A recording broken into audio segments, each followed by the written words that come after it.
Hello दोस्तों, cancer के patients में वीकनेस होना एक काफ़ी कॉमन प्रॉब्लम है। काफ़ी ज़्यादा लोगों को बहुत ज़्यादा वीकनेस होती है जिसकी वजह से वो अपना कोई काम नहीं कर पाते, बार बार गिरते पड़ते रहते, थेरेपी टॉलरेट नहीं कर पाते, बहुत ज़्यादा साइड इफेक्ट्स होते हैं। ये वीकनेस कैंसर के पेशेंट्स में क्या क्या कारणों से होता है उसको हमने एक अलग वीडियो में डिस्कस किया है।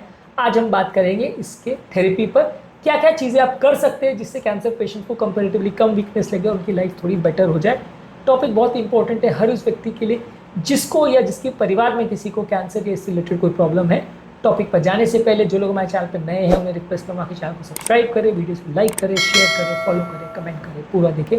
टॉपिक इंपॉर्टेंट है इसलिए इसे अंत तक देखिएगा। चलिए शुरू करते हैं इंपॉर्टेंट वीडियो।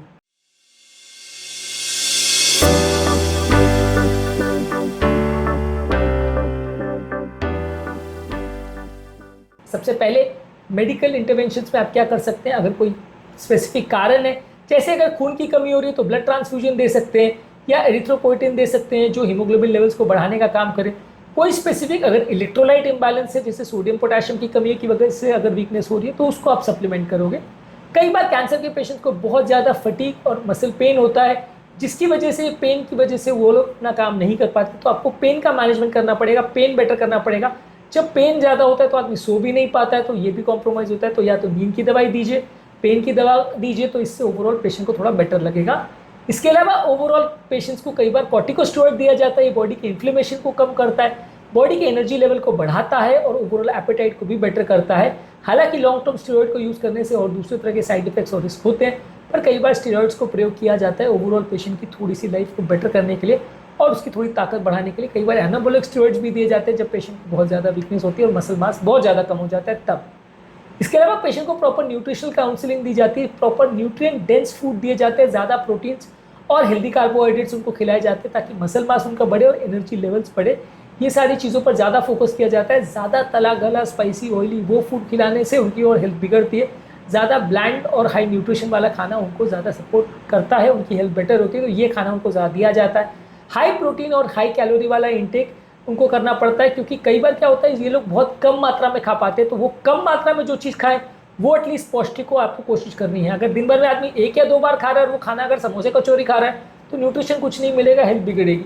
वो 1-2 बार अगर वो खा रहा है, वो अगर हेल्दी खाना खा रहा है, प्रोटीन ज़्यादा खा रहा है, कार्बोहाइड्रेट्स अच्छे खा रहा है, तो उससे उसको थोड़ी एनर्जी मिलेगी और अपना काम कर पाएगा। इसलिए थोड़ा बहुत आप उसको ज़्यादा न्यूट्रिशन डेंस फूड उनको ज़्यादा देते हैं। इसके अलावा पेशेंट की हाइड्रेशन पर भी फोकस करना ज़रूरी है। पेशेंट को प्रॉपर मात्रा में पानी देना भी ज़रूरी है। ज़्यादा मात्रा में पानी देने से ये dehydration related weakness comparatively better होती है और अपनी डेली एक्टिविटीज़ को पेशेंट ज़्यादा अच्छी तरह से मैनेज कर पाता है।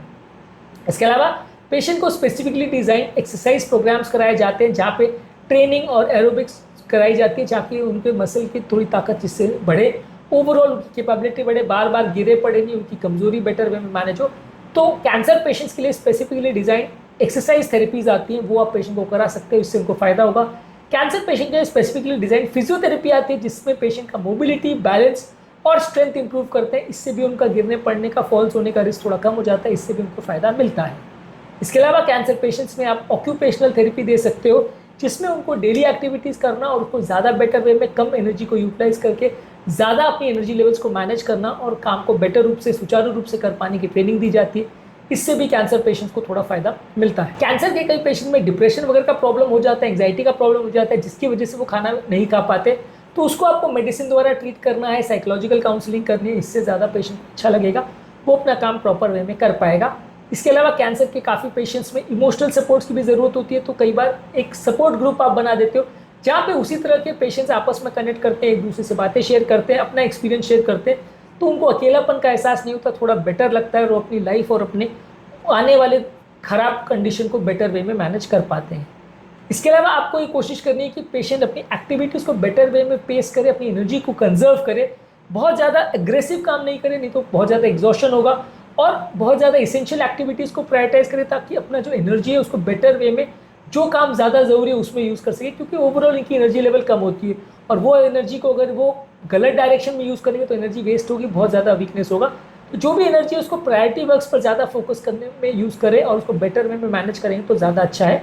इसके अलावा कुछ एडिटिव इक्विपमेंट्स जैसे कि वॉकर्स, केन्स या शावर चेयर्स का प्रयोग कर सकते हैं। ये उनको गिरने पड़ने से बचाता है और गिरने पड़ने से होने वाली इंजरी से उनको प्रोटेक्ट करता है, जिसमें फ्रैक्चर्स होने का चांस भी ज़्यादा रहता है। जो कि इन पेशेंट्स की कंडीशन को और जल्दी बिगाड़ देता है। तो ये सारी चीज़ों का आपको विशेष ध्यान रखने की आवश्यकता है। आज के टॉपिक में हमने बात करी कैंसर पेशेंट्स को होने वाली बहुत ज़्यादा वीकनेस को कम करने के लिए या मैनेज करने के लिए क्या क्या चीज़ों का आप पालन कर सकते हैं। उम्मीद करूंगा कि आज के टॉपिक में कुछ नई बातें जानने को मिली होगी। कैंसर की बीमारी संबंधित बाकी इश्यूज़ क्या होते हैं, उनको कैसे मैनेज करते हैं, उनका डिप्रेशन, उनकी एंग्जाइटी, उनके साइकोलॉजिकल इश्यूज़, उनका पैलिएटिव केयर, इन सब के हमने अलग अलग वीडियोज़ के इनको जरूर चेकआउट करें। टॉपिक एंड करने से पहले जो लोग हमारे चैनल पर नए हैं उन्हें रिक्वेस्ट करूँगा कि चैनल को सब्सक्राइब करें, वीडियोज़ को लाइक करें, शेयर करें, फॉलो करें, कमेंट करें, पूरा